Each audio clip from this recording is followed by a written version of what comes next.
Channel આઈ વિટનેસના સમાચારોમાં આપનું સ્વાગત છે। હું છું મેહુલ પટેલ। સમાચારોની શરૂઆત કરતા પહેલા એક નજર કરીશું મુખ્ય સમાચારો પર।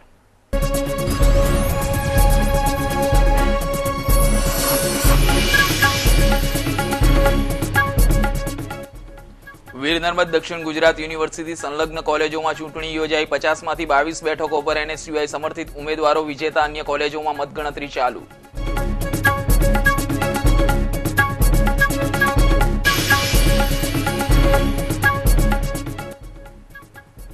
માંડવીમાં સ્વામી વિવેકાનંદ યાત્રાને ધ્યાનમાં રાખી જાહેર સભા સ્થળે દિવાલ તોડી પડાઈ। કોંગ્રેસ દ્વારા વિરોધ।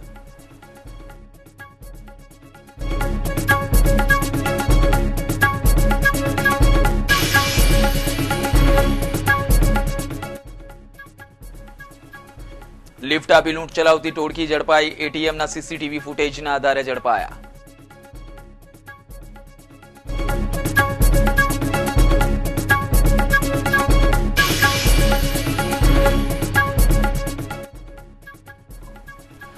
સામૂહિક આપઘાત પ્રકરણમાં અજીતની ધરપકડ। હોસ્પિટલમાંથી રજા મળતા જ ખટોદરા પોલીસે લોકઅપમાં ધકેલી દીધો।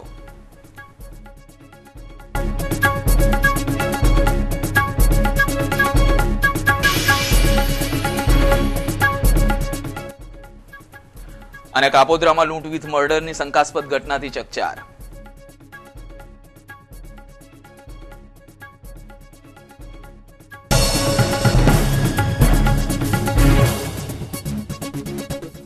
અને હવે જોઈએ સમાચાર વિસ્તારથી। વીર નર્મદ દક્ષિણ ગુજરાત યુનિવર્સિટી સંલગ્ન સુરત શહેરની વિભિન્ન 50 કોલેજોમાં શનિવારે જનરલ સેક્રેટરી અને સ્ટુડન્ટ કાઉન્સિલની ચૂંટણીઓ યોજાઈ હતી। ચૂંટણીમાં મતદાન બાદ જેમ જેમ પરિણામો જાહેર થઈ રહ્યા છે તે જોતા એનએસયુઆઈનો હાથ ઉપર જણાઈ રહ્યો છે।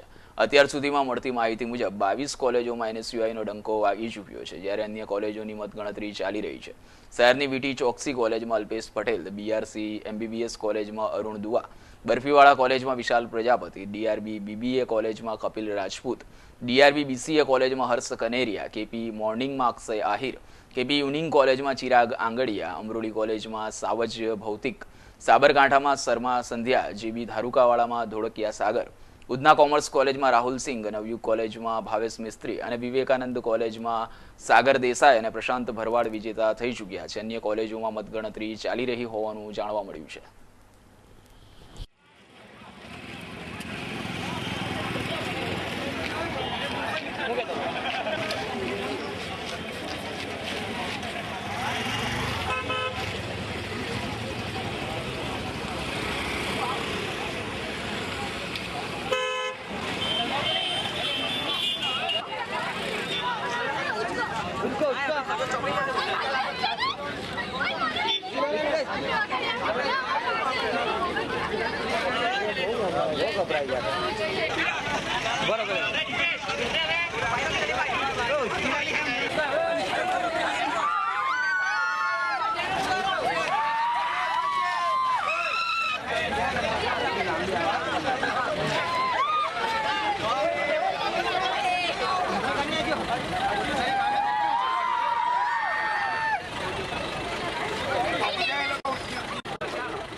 માંડવી ખાતે ગુજરાતના મુખ્યમંત્રીની સ્વામી વિવેકાનંદ યાત્રા તારીખ 7મીના રોજ આવી રહી છે, જેના ભાગરૂપે માંડવી નગરપાલિકા મેદાન ખાતે જાહેર સભા કરવાની હોવાથી માંડવી નગરપાલિકા દ્વારા એક પ્રવેશદ્વાર હોવા છતાં મુખ્યમંત્રીના મંચ સુધી પહોંચાડવા માટે માંડવી નગરપાલિકાના શાસકો દ્વારા નગરપાલિકાના મેદાનની દિવાલ તોડી નવો પ્રવેશદ્વાર બનાવવાની કામગીરીનો વિરોધ જિલ્લા કોંગ્રેસ દ્વારા કરવામાં આવી રહ્યો છે અને હાલના નગરપાલિકાના ચીફ ઓફિસર દ્વારા ખુલ્લેઆમ આચારસંહિતાનું ઉલ્લંઘન કરવામાં આવી રહ્યું છે તેવી ફરિયાદ કોંગ્રેસ પ્રમુખ દ્વારા કરવામાં આવી છે.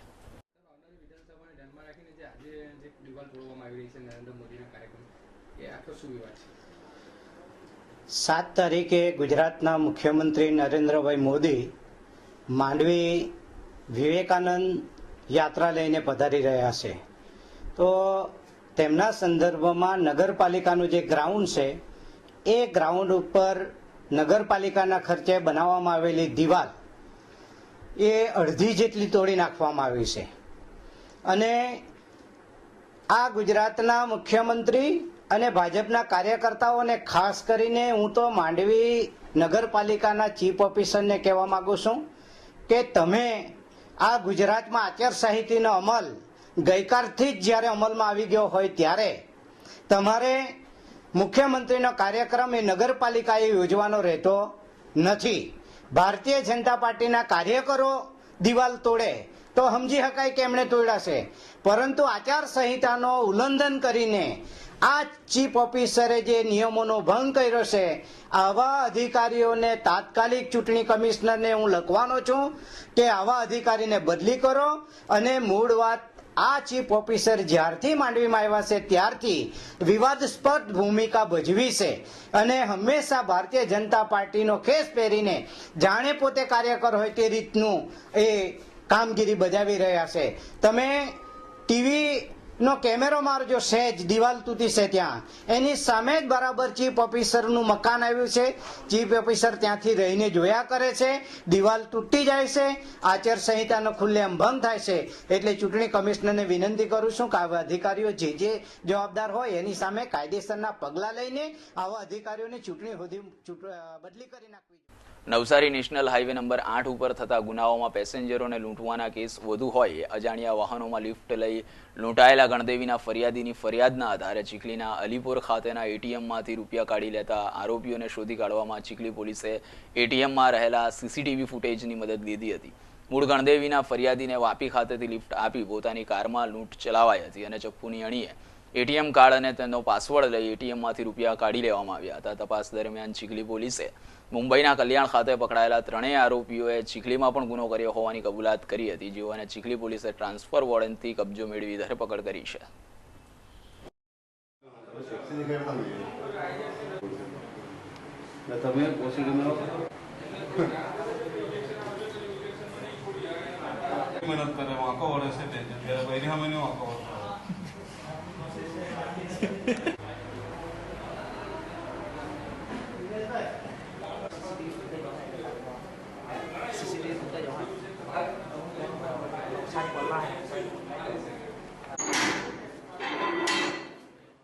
ડબ્બા ટ્રેડિંગ અને ક્રિકેટના સટ્ટામાં દેવું વધી જતા 2 માસૂમ બાળકોની હત્યા કરી પત્ની સાથે આપઘાતની કોશિશ કરનારો અજીત પટેલ બચી ગયો હતો. મિશન હોસ્પિટલમાં 4 દિવસની સારવાર બાદ શુક્રવારે અજીતની ધરપકડ કરવામાં આવી હતી. 35 લાખનું દેવું ક્યાંથી ઉતારવું તે અંગે અજીત ઘણો મૂંઝવણમાં હતો. અગાઉ પણ રૂપિયા 52 લાખનું દેવું થઈ જતા પરિવારે મદદ કરી હતી, પણ આ વખતે તેણે જીવનનો અંત જ આણી દેવાનું વિચાર્યું હતું. ભીમરાળમાં આવેલા આકાશ એવન્યુમાં રહેતા અજીત પટેલે સોમવારની સાંજે પુત્રી કાવ્યા અને પુત્ર સ્નેહની હત્યા કરી પત્ની સંગીતા પાસે આપઘાત કરાવ્યો હતો. ત્યારબાદ તેણે પણ ફાંસો ખાઈ આપઘાતની કોશિશ કરી હતી, પણ તેનો બચાવ થયો હતો. તેને તાત્કાલિક મિશન હોસ્પિટલમાં સારવાર હેઠળ ખસેડાતા તેનો જીવ બચી ગયો હતો. બીજી તરફ ખટોદરા પોલીસે તેની સામે હત્યા, આપઘાતની દુષ્પ્રેરણા અને આપઘાતની કોશિશ કરવા બદલના ગુનાઓ નોંધ્યા હતા. હવે પોલીસ અજીતની પૂછપરછના આધારે શહેરમાં ચકચારી આ કેસની તપાસ હાથ ધરશે.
સરકારી અધિકારીઓ દ્વારા આપવામાં આવેલા જવાબથી અસંતોષ અનુભવતા અરજદારો માટે રાજ્યના માહિતી આયોગ દ્વારા શનિવારે સુરતમાં અઠવાલાઇન્સ ખાતેના ઇન્ડોર સ્ટેડિયમમાં ફરિયાદ નિકાલ કેમ્પનું આયોજન કરવામાં આવ્યું હતું.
નવસારી નેશનલ હાઈવે પર કન્ટેનરને આંતરીને ₹18 લાખની કિંમતનું કેમિકલ ચોરીના ગુનામાં ડ્રાઈવરની હત્યા થવાનું બહાર આવ્યું હતું, જેની તપાસ કરતા જિલ્લા લોકલ ક્રાઇમ બ્રાન્ચની ટીમે ગુનામાં મદદ કરનારને ઝડપી લીધો છે. નવસારી કેમિકલ ચોરી અને ડ્રાઈવર હત્યાના ગુનામાં જિલ્લા લોકલ ક્રાઇમ બ્રાન્ચની ટીમે બાતમીના આધારે સમગ્ર કાવતરામાં મદદરૂપ થનાર મૂળ યુપીના અને હાલમાં મહારાષ્ટ્રના કલ્યાણ ખાતે રહેતા 19 વર્ષીય મુબારક યુસુફ ખાનને ઝડપી પાડ્યો છે. નેશનલ હાઈવે ઉપર બનતા ગુનામાં ગંભીર ગણાતા ગુનામાં ટોલ નાકા ઉપર મૂકેલા સીસીટીવી કેમેરા ખૂબ જ ઉપયોગી બની રહ્યા છે. આ ગુનામાં પણ પોલીસે સીસીટીવી ફૂટેજના આધારે અને ચોરીનો તેમજ હત્યાનો ભેદ ઉકેલવામાં સફળતા મેળવી છે. જોકે હજુ પણ કન્ટેનરો ક્લીનર નાસ્તા ફરતા હોવાનું જાણવા મળ્યું છે. ગઈ 20મી સપ્ટેમ્બરના રોજ બહેલ બલ્ક કેરિયર ટ્રાન્સપોર્ટ જે મુંબઈની છે એણે જામનગર રિલાયન્સ કંપનીમાંથી ઓર્થોઝાઇલિન નામનું 20 ટન કેમિકલ ટેન્કરમાં ભરેલું અને એનો જે ડ્રાઈવર છે ચંદ્રકેશ ચૌહાણ અને ક્લીનર સુનિલ ચૌહાણ સાથે રવાના આવેલું અને ત્યાર પછી 23મી તારીખના રોજ ખાલી ટેન્કર નવસારી જિલ્લાની હદમાં ઊન ગામ પાસેથી મળેલું. તે શરૂઆતના તબક્કે આનું કેમિકલ વગે કરી અને ચીટિંગનો ગુનો હોય એવું પ્રાથમિક રીતે ગુનો દાખલ કરવામાં આવેલો. તેના આધારે અલગ અલગ ટીમ બનાવી મુંબઈ અંકલેશ્વર રવાના કરતા મુંબઈમાંથી એક મુબારક યુસુફ નામનો માણસ શંકાસ્પદ મળી આવેલો, જેને અમારી કચેરીએ લાવીને પૂછપરછ કરતા આજરોજ ગુનાનો ઇકરાર કરેલ છે અને પોતે કોઈ એજન્ટને આ માલ ₹12 લાખમાં વેચી નાખેલ છે. ક્લીનર હાલ વોન્ટેડ છે. અગાઉ કેમિકલ ચોરીના નવસારીમાં ચીખલી પછી મીંઢોળા નદી પાસે દાખલ થયેલા છે, પણ એના જે ગુનેગારો છે એને અને આ ગુનેગારોને કોઈ સંબંધ નથી. બેસ્તાન વિસ્તારમાં દિવ્યજ્યોત સોસાયટીમાં રહેતી પરણીતા શુક્રવારે સાંજે પોતાના જ ઘરમાં ગળે ફાંસો ખાઈ જીવન ટૂંકાવી લીધું હતું. સિવિલ સૂત્રો દ્વારા મળતી માહિતી અનુસાર બેસ્તાન દિવ્યજ્યોત સોસાયટીમાં રહેતી 23 વર્ષીય વિમલાબેન ઓમપ્રકાશ ખટોએ ગતરોજ સાંજે પોતાના ઘરમાં ગળે ફાંસો ખાઈ જીવન ટૂંકાવ્યું હતું. પિયર પક્ષનો આક્ષેપ છે કે સાસરિયા પક્ષ તરફથી 1 વર્ષથી દહેજની માંગણી કરવામાં આવી રહી હતી, આના કારણે વિમલાબેને આત્મહત્યા કરી હતી. આ ઘટનાની વધુ તપાસ પાંડેસરા પોલીસ ચલાવી રહી છે. આચારસંહિતાનો જડબેસલાક અમલ કરાવવા ચૂંટણી વિભાગે કોઈ કસર રાખી નથી. નાની નાની બાબતો ઉપર ચૂંટણી પંચે વોચ ગોઠવી છે. 2 નંબરી રૂપિયાના જોરે ચૂંટણી જીતવાના સ્વપ્ન જોનારાઓને કાબૂમાં રાખવા ચૂંટણી પંચે જોર લગાવ્યું છે. બેંક ઉપર લગામ કસ્યા બાદ હવે આંગળીયા પેઢીના હિસાબો ઉપર પણ નજર જમાવી છે. 2.50 લાખ કે તેથી વધુની રકમ લેવડ દેવડ કરનારાઓની પાન કાર્ડ, સરનામા, નામ, મોબાઈલ નંબર સહિતની વિગતો આપવાની રહેશે. આયકર વિભાગ રેન્જ 3ની ટીમ દ્વારા ગુરુવારે સાંજે real estate broker Jain estate બ્રોકરને ત્યાં કરવામાં આવેલા સર્વે દરમિયાન મહત્વના દસ્તાવેજો હાથ લાગતા શહેરના વિવિધ પ્રોજેક્ટોમાં રોકાણ કરનાર 8 થી 10 બિલ્ડરના નામ બહાર આવતા તેઓને આયકર વિભાગ દ્વારા બોલાવવામાં આવ્યા છે. તેથી બીજા બિલ્ડરો તેમજ અન્ય રોકાણકારોની કંપારી છૂટી ગઈ છે. The southern Gujarat chamber of commerce and industries of medium બિઝનેસનો સેમિનાર શનિવારે સવારે અઠવાલાઇન્સ ખાતેની ગેટવે હોટલ ખાતે રાખવામાં આવ્યો હતો, જેમાં નાના અને મધ્યમ ઉદ્યોગ સાથે સંકળાયેલા વેપારીઓએ ભાગ લીધો હતો.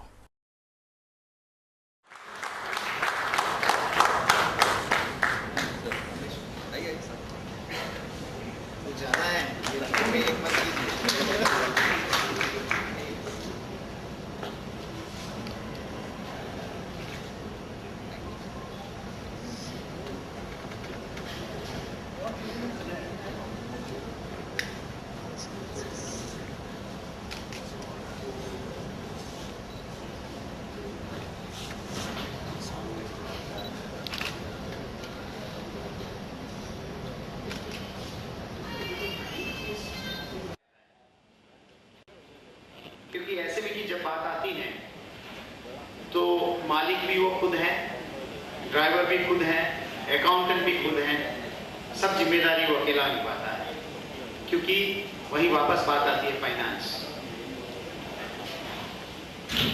जो फिगर हमारे पास है टेक्निकल फिगर्स, जो हम बोले कि ऑफिशियल फिगर्स की बात करते हैं, तो 13 मिलियन एसएमई यूनिट्स रजिस्टर्ड हैं और अनरजिस्टर्ड कितने होंगे वो मालूम नहीं. इंडिया की बात करते हैं. MSME यूनिट्स इन गुजरात 1,34,000, उसमें से 19,360 SMEs यूनिट्स हैं. MSME units in Surat it's more then 52,000 वो रजिस्टर्ड. अनरजिस्टर्ड कितने होंगे वो मालूम नहीं. एम्प्लॉयमेंट की जब बात आती है तो ऑफिशियल फिगर ये बता रहे हैं it's more than 32 million people are been employed by this sector.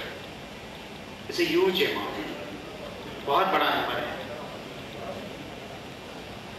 और सूरत की जब बात आती है 90% फ्रॉम टेक्सटाइल. सूरत के हर कोई बिजनेस के लिए, डायमंड के प्रेसिडेंट भी यहाँ हमारे साथ उपस्थित हैं, आईटी सेक्टर से भी बहुत सारे लोग यहाँ पर हैं. सबके लिए हम बात यही करते हैं एसएमईज के लिए, क्योंकि जिस दिन से मैं चैम्बर का प्रेसिडेंट बना हूँ मेरा पहला टारगेट यही है कि हम एसएमई को किस तरह से मजबूत करें. टेक्सटाइल मिनिस्ट्री में जब भी डिस्कशन हुआ, टफ के लिए जब बात हुई, 1999 से अब तक करीबन 75,000 करोड़ रुपीस टफ के अंदर एलोकेट किए गए. और जब भी मौका मिला, चाहे बॉम्बे की मीटिंग हो, चाहे दिल्ली में मीटिंग हो. સરકારી હોસ્પિટલમાં નર્સિંગ સ્ટાફની વર્ષો જૂની ભઠ્ઠાઓ સહિતની માંગણી મુદ્દે શરૂ કરાયેલા આંદોલનના સુખદ અંત આવતા રાજ્ય સરકારે ભઠ્ઠાઓમાં 12 વર્ષમાં પહેલી વખત ઐતિહાસિક વધારો કરતા સમગ્ર નર્સિંગ આલમમાં ખુશીની લહેર પ્રસરી ગઈ હતી. માગણી હતી તેના સંદર્ભમાં 22 સપ્ટેમ્બરના રોજથી નર્સિસ યુનિફોર્મ વગર ફરજ બજાવતા હતા અને 28મી માસ સિએલનું આંદોલનનું આપવામાં આવ્યું હતું. પરંતુ રાજ્યના ઉચ્ચ અધિકારીઓ અને માન્ય આરોગ્ય મંત્રી સાથે ઉચ્ચ બેઠકમાં ચર્ચા થયાના અંતે હૈયા દરપત આપી હતી અને દર્દીના હિતમાં આંદોલન મોકૂફ રાખ્યું હતું. જેના સંદર્ભમાં 3 તારીખના રોજ રાજ્ય સરકારે નર્સિસની માગણીઓ સંતોષતા ભથ્થાઓમાં જંગી વધારો, ઐતિહાસિક વધારો કર્યો છે 1100 રૂપિયા જેટલો, જેને લઈને સમગ્ર નર્સિંગ આલમમાં ખુશીની લહેર પ્રસરી ગઈ છે. આજરોજ સિવિલ હોસ્પિટલ ખાતે પણ તમામ લીડરોનું પણ બહુમાન કરવામાં આવ્યું અને મીઠાઈ વેચીને પોતાની ખુશી વ્યક્ત કરવામાં આવી. 12 વર્ષ જૂની આ માગણી સંતોષતા સમગ્ર ગુજરાતમાં નર્સિસ ખૂબ જ ખુશખુશાલ છે અને વગર આંદોલને જે લડત આપીને આ સમાધાન થયું છે, જેનાથી અમને પણ ખુશી છે. નવાગામ ડિંડોલીની પરણિતાને છેલ્લા 3 માસથી લગ્ન કરવાની લાલચ આપી અને સંતાનોના ખર્ચ ભોગવી લેવાની લાલચ આપી સોસાયટીમાં રહેતા યુવાને તેના મિત્રના સેટના ભાઠેના ખાતે આવેલા વર્કશોપ પર અને ડુમ્મસ ખાતે જાળીઓમાં લઈ જઈ અવારનવાર બળાત્કાર ગુજાર્યો હોવાનો બનાવ પ્રકાશમાં આવ્યો છે. બનાવ અંગે ભોગ બનનાર પરણિતાએ નવાગામ ડિંડોલી શ્રીનાથનગર સોસાયટી ખાતે રહેતા સુરેન્દ્ર કાલીશરણ શાહુની સામે બળાત્કારની ફરિયાદ નોંધાવતા લિંબાયત પોલીસે સુરેન્દ્રની ધરપકડ કરી હતી. શુક્રવારે પરણિતા અને સુરેન્દ્રને તબીબી તપાસ અર્થે પોલીસે સ્મીમેર હોસ્પિટલ ખાતે લઈ ગઈ હતી અને વધુ તપાસ હાથ ધરી છે. કાપોદ્રા લક્ષ્મણનગર 4 રસ્તા પાસે આવેલી ગુરુકૃપા સોસાયટી ખાતે રહેતા રાકેશભાઈ વાઘાણી હીરાના વ્યવસાય સાથે સંકળાયેલા છે. શુક્રવારે બપોરે તેમની પત્ની દક્ષાબેન તેમના મકાનના ધાબા પર કપડાં સુકવવા ગયા. કપડાં સૂકવી તેઓ પરત નીચે તેમના રૂમમાં જતા મકાનમાં ચોરીના ઈરાદે ઘૂસેલા બે અજાણ્યાઓએ તેમને બંધક બનાવી લીધા હતા. દરમિયાન ઘરમાં સૂતો તેમનો પુત્ર રુદ્ર જાગી જતા તે રડવા માંડ્યો હતો, જેથી બંને અજાણ્યાઓએ રુદ્રના મોઢે કપડું બાંધી તેને ઘરમાં જ પાણીની ટાંકીમાં નાખી દીધો અને મોબાઈલ તેમજ ₹500ની લૂંટ ચલાવી પલાયન થઈ ગયા હતા. ત્યારબાદ સંગીતાબેન દસડાતા બહાર આવ્યા હતા અને લોકો ભેગા થઈ જતા પુત્ર રુદ્રની શોધખોળ હાથ ધરતા પાણીની ટાંકીમાંથી તેનો મૃતદેહ મળી આવ્યો.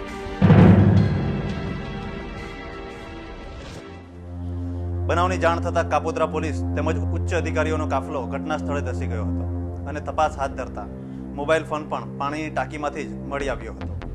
આ સમગ્ર ઘટના ક્રમને પોલીસ હાલ શંકાની નજરે જોઈ રહી હોવાનું અને ઘટના ઉપજાવી કઢાઈ હોવાની હાલ ચર્ચાઓ ચાલી રહી છે અને પોલીસે રુદ્રની માતા દક્ષાબેન ઉપર તપાસ કેન્દ્રિત કરી હોવાનું બિન આધારભૂત સૂત્રો જણાવી રહ્યા છે. કેમેરામેન જયેશ ધનાવડે સાથે ભરત સૂર્યવંશી, ચેનલ આઈ વિટનેસ.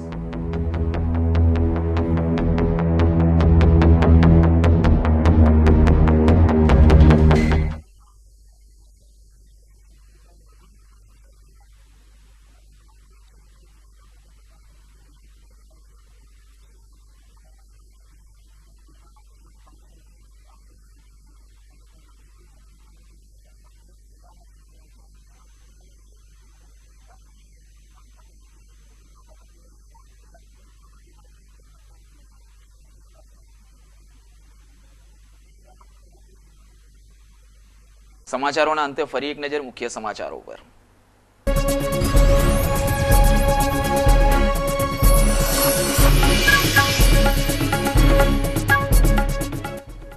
વીર નર્મદ દક્ષિણ ગુજરાત યુનિવર્સિટી સંલગ્ન કોલેજોમાં ચૂંટણી યોજાઈ. 50માંથી 22 બેઠકો પર NSUI સમર્થિત ઉમેદવારો વિજેતા. અન્ય કોલેજોમાં મતગણતરી ચાલુ.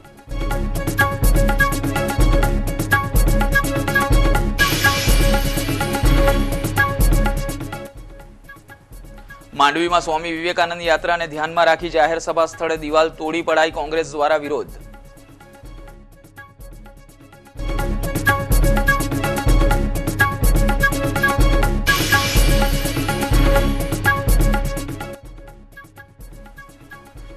લિફ્ટ આપી લૂંટ ચલાવતી ટોળકી ઝડપાઈ. ATMના CCTV ફૂટેજના આધારે ઝડપાયા.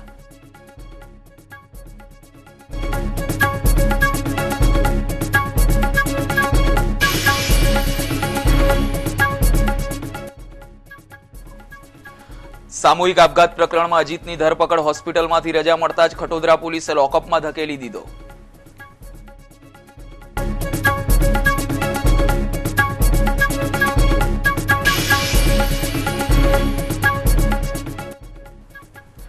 અને કાપોદ્રામાં લૂંટ વિથ મર્ડરની શંકાસ્પદ ઘટનાથી ચકચાર.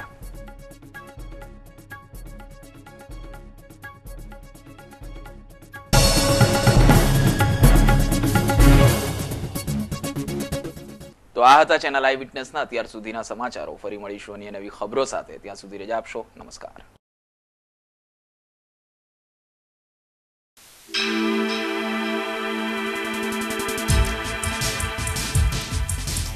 Eyewitness, eyewitness, eyewitness, eyewitness.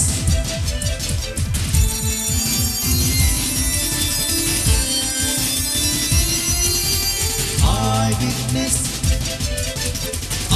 eyewitness,